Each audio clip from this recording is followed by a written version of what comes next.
bal ka waran haddii aad fadhiisato qolka ugu daggan adduunka. haddii aad tahay dadka jecel ama xiiseeya degganaanta, run ahaantii arrinka qolkani wuu idinka yaabin doonaa ama idin cajabin doonaa. qolkani wuxuu galay buugga ama mawsuucada Guinness ee lagu kaydiyo rikoodhada aan la jabin karin ama u sarreeya oo la yiraahdo Guinness World Records, isagoo noqday qolka ugu daggan adduunka 2004 ilaa iyo maalinka aynu maanta joognana qol rikoodhka weli ka qaada lama helin.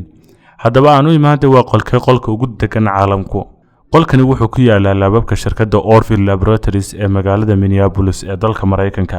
waxaa dhismaha qolkan la dhameeyay samayntiisa iyo asaasidiisa sanadii 2004 iyadoo laga sameeyay walxo aan codka gudbinayn ama aanu ka dhex gudbin codku 99.99%.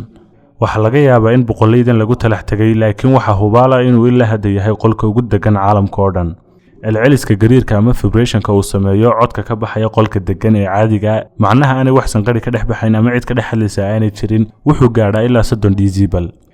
decibelku waa halbeegga lagu cabiro marka physics la joogo codka, halka qolkan rumaysan ama ha rumaysan uu gaadho -9 decibel.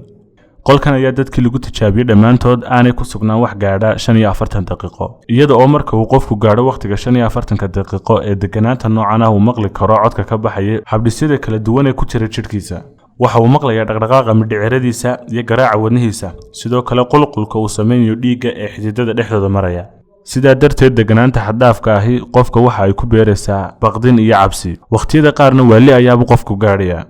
qolkan waxaa adeegsada shirkadaha si ay ugu tijaabiyaan tayada codka alaabaha iyo badeecadaha ay soo saarayaan sida moobilada iyo agabyada codka laga maqlo iyo kuwa lagu duubo. sidoo kale waxaa xusid mudan in wakaaladda hawada sare ee NASA ay u isticmaali jirtay inay ogaadaan inta uu qofku adkaysan karo marka uu hawada sare tago, aamusnaanta xad-dhaafka ee ka jirta halkaa.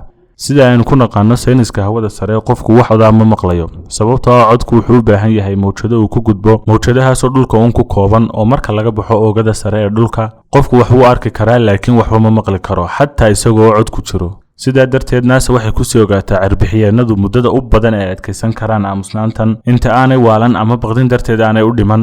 haddii ay dhacdo in doomaha ay wataan wax noqdaan oo ay ku kalifto dantu inay dibadda u baxaan si ay u sugaan gurmad u imaada, qaarkood ayaa u adkaysan kara saacad badhkeed, halka qaar kalena wax ka yar 5 daqiiqo aanay u adkaysan karin aamusnaanta noocana. aniga ahaan hadda idinla hadlayo waxa qorshahay ku jirta inaan mar u soo tijaabiyo qolkaas. bal adigu waxaad nooga warantaa haddii aad qolkaa tagto muddada u badan isleeda u adkaysan karaysaa, iyo sidoo kale inaad sawirato waxyaabaha kugu dhici kara intaad qolkaa ku jirto.